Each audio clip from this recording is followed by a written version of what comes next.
This might be one of those opening a can of worms questions, but I'll ask it anyway. The question of legit sax study, before, during, after jazz, you take up jazz, and the opinions of the panelists on the worth. At what point might you put that behind you? Do you keep it going? Should you start, is it just as good to start with jazz and blow off legit, or should you get some kind of basis in legit before you jump into jazz? And that whole can of worms thing. You know, I'll give an answer to it to start the discussion. You know, I probably reflect a lot of people from this area. You know, I did not come from a family where when I was 5, I was given lessons and sent off to Blue Lake and Interlochen to study music. I find a lot of people who start young start in more of a legit classical realm, although there's a movement to start young people in jazz, on piano, violin, and horn instruments. But I found it very useful, as most musicians do, to study the etudes and studies of classical music, and even the repertoire. I'm no expert in classical repertoire, but I've done my share of playing the great saxophone concertos and the orchestral works that feature saxophone as a way of exploring the technical demands that those pieces put on you, and the discipline that is required to play those pieces. They develop your chops, they develop a lot of things. I've often had students at juries play a classical etude. Now mind you, they don't take their jazz mouthpiece off and put a C star on and play it with an attempt to sound like Don Cinta. That's not the goal. The goal is to get their fingers moving, to develop an endurance by playing a 2-page, 3-page concerto or etude. And to that, I find it very useful, and it's continual. Sometimes I hear a piece, one of the questions from online is, do these guys listen to anything other than jazz? Which is a great way to ask the question. But yeah, I mean, sometimes I'll hear something by Copland or Debussy that moves me, and I'll get the score, even though it's a cello line or it's a violin solo, and play it because it's beautiful, or it's demanding, or it's something that engages me. So I think that concept, if you're open-minded, opens up quite a bit as you develop as any instrumentalist. The idea of jazz, classical, pop, avant-garde, techno, electronic, all become available music, and you can pursue it at will. That being said, I would only add that I think the history of the jazz sound, and guys, please correct me if you disagree, but you know, I think the sound of jazz grew up by a lot of players that in the early days, a lot of it was about being in a big band, being in a dance band, and projecting and creating a big sound, and being able to play the saxophone in a way that wasn't defined because it wasn't that old of an instrument. So there wasn't these definitive ways to play it or to teach it. There weren't lineages of teachers like on a clarinet or a violin. And because of that, I think it's one of the reasons the jazz saxophone sound had a curious originality to it in the 20th century.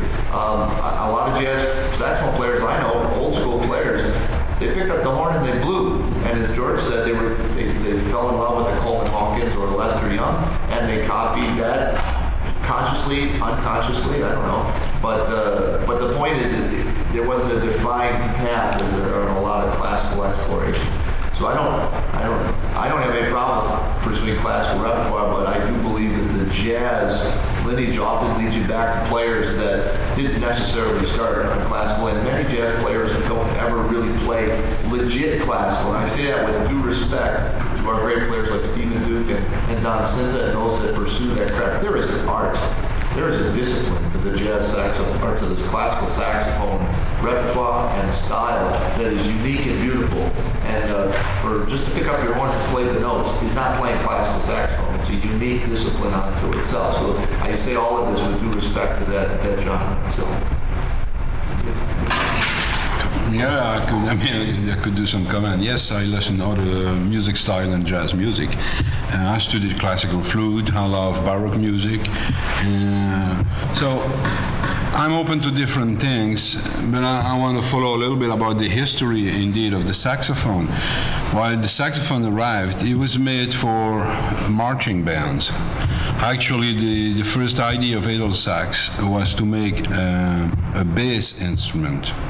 with the mellow tone of the string instrument and the power of the brass. Because to play outside in the streets, you need something that make noise, you know, and that was the main reason for it. So indeed, while this instrument arrived, you know, in the music, it was too big to find a place in the classical orchestra. You know, you have a symphonic, you have like 40 violins, because one is not enough, 10 is not enough, even sometimes 40 is not enough. And if you put one saxophone in front of those 40 violins, it is too much. So it was difficult for this instrument to find its place in this music without being, you know, cut down. So some people tried because they love the tone and they love the flexibility and they loved a lot of things that the instrument brought, but it was difficult to fit this music.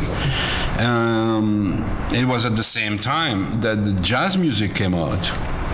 So it was kind of a revelation. Here we had an enormous package of sound that's flexible. That means could react to every personality. It's probably the one instrument on which you can develop your proper sound the easiest way. It's used to be told that the saxophone is the closest voice to the human voice. In a way, it's true, because it's like an enormous bore and really react to your air pressure, to whatever is inside of your body. It's not like the instrument is there and you are acting on this instrument. It's like the instrument is in you and you vibrate together with the instrument. So it was like the opportunity for a player to express his personality on the instrument. And it's a little bit what about jazz music here. It's improvised music where you have a personality and you want to express your personality. So that's why this instrument was kind of developed mostly in jazz music. But for all the elements that Chris just mentioned, I totally agree. Myself, I didn't want to play legit music on the saxophone. I want to have this serious learning approach. So I went to music school with the flute, because I did that on the flute. I didn't want to do that with the saxophone. I wanted to be free to explore spaces. But with flute, I did it. And then what I did, all my etudes I made on the flute. I did it on the saxophone.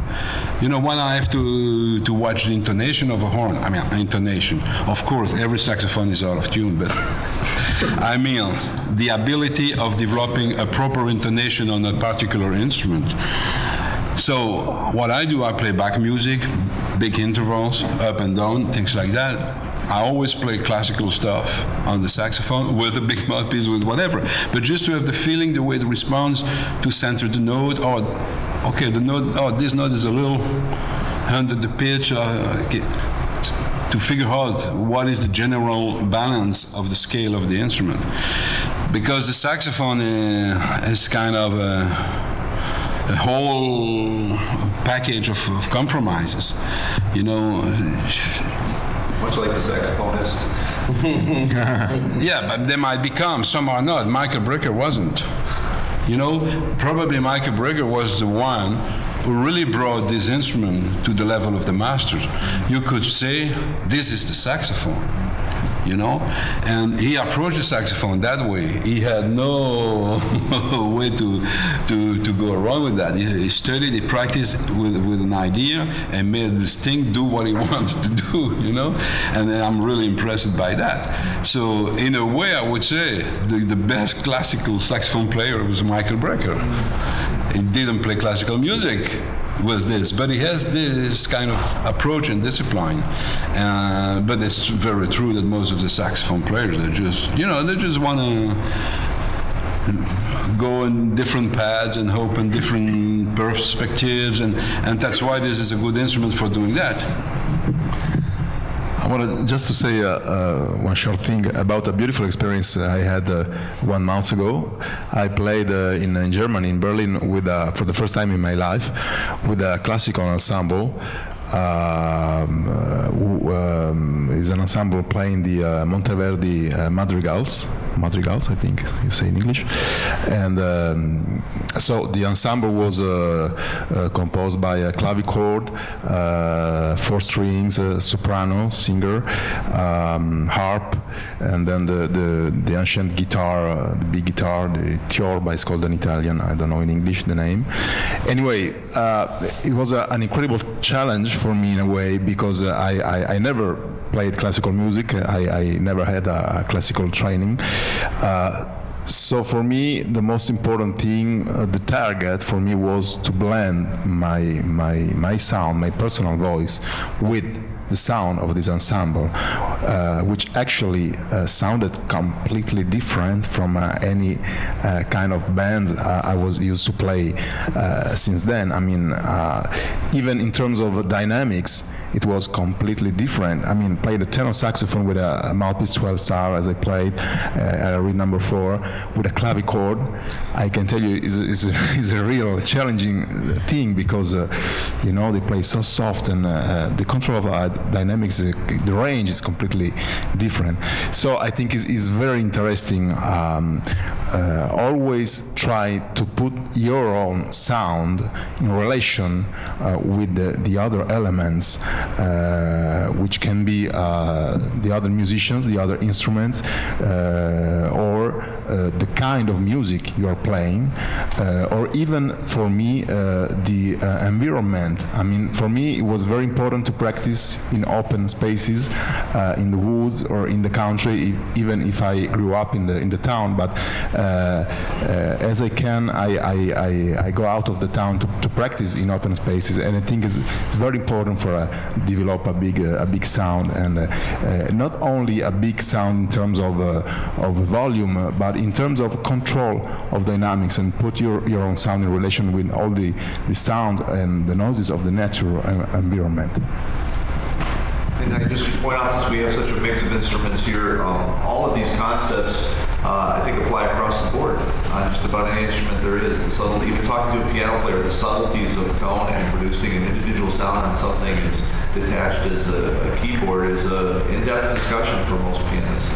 It's worth those of you who are not saxophonists to consider this discussion in relation to your own instrument and to your own body as it relates to the instrument, and come up with some concepts there. One quick question from the online community. A simple question for Francois. It may require a one-word answer. I don't know. It says, with great respect, Mr. Louis, do you plan on producing an alto mouthpiece for the community? Yes. Yeah, good.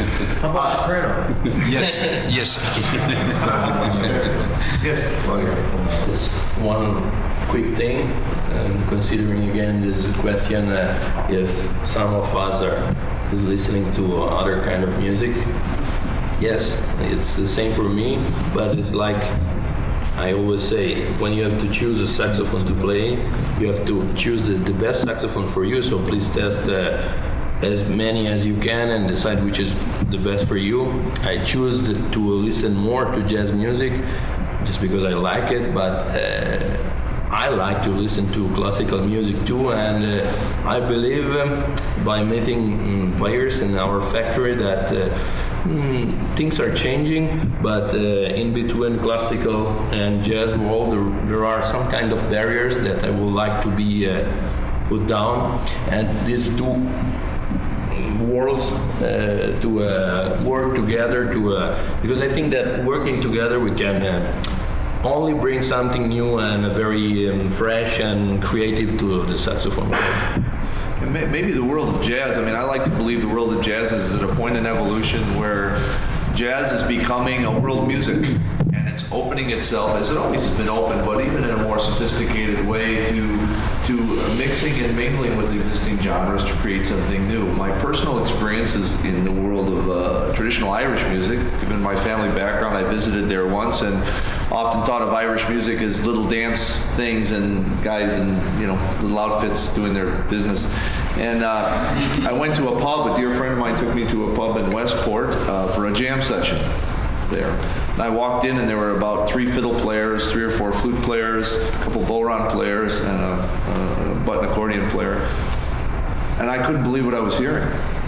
because as someone I consider myself a good listener and a mature musician, I was floored by the skills, the improvisational skills and the repertoire and the performance practice that I was hearing in play with these individuals, and I had no idea where this stuff was coming from. I couldn't explain to you what the flute players were doing. I didn't know how they were getting the sound they were getting. I didn't understand the rhythms the bodhrán player was playing.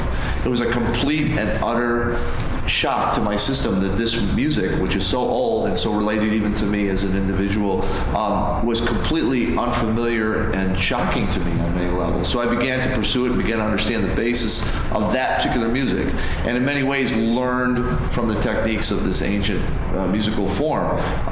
And it has come back to affect my jazz playing, to affect my composition, to affect my creative outlook in understanding the goals of that music, of their improvisation versus jazz, and so on and so forth. But the final result, which I was quite pleased is continuing in my life, is the idea that this experience as a musician is impacting my music, which as I grow, I like to think of my music as music, not particularly jazz music all the time, but a broader pursuit of music and sound and drawing all the elements in. The one unique project with my dear friend Tom Court, who's doing sound for us here at Wayne. He's a great electronic composer. It's another avenue we approached a couple of years ago. We started the idea of blending jazz and techno, but not on just a facade, not creating a facade of that blending, but to record acoustic jazz with great jazz players, create great improvisation in an honest jazz recording session, and then to compose additional electronic layers to manipulate things electronically using those techniques, create a final output that is jazz, it's techno, it's honest at both levels, it belongs to both genres and to both parties. Both Tom and myself and the musicians that played on it have complete ownership of this piece of music that, depending on what perspective you're coming at it from, you can call it a lot of names. And to me, that's the beauty of jazz and classical and all the techno and rave and all the other genres that have grown up in this world, is that musicians are beginning to look at this as a big bowl of fruit that they can draw on, and I think it is leading to a lot of barriers legitimately being broken down and allowing collaboration on a much more sophisticated level than ever before.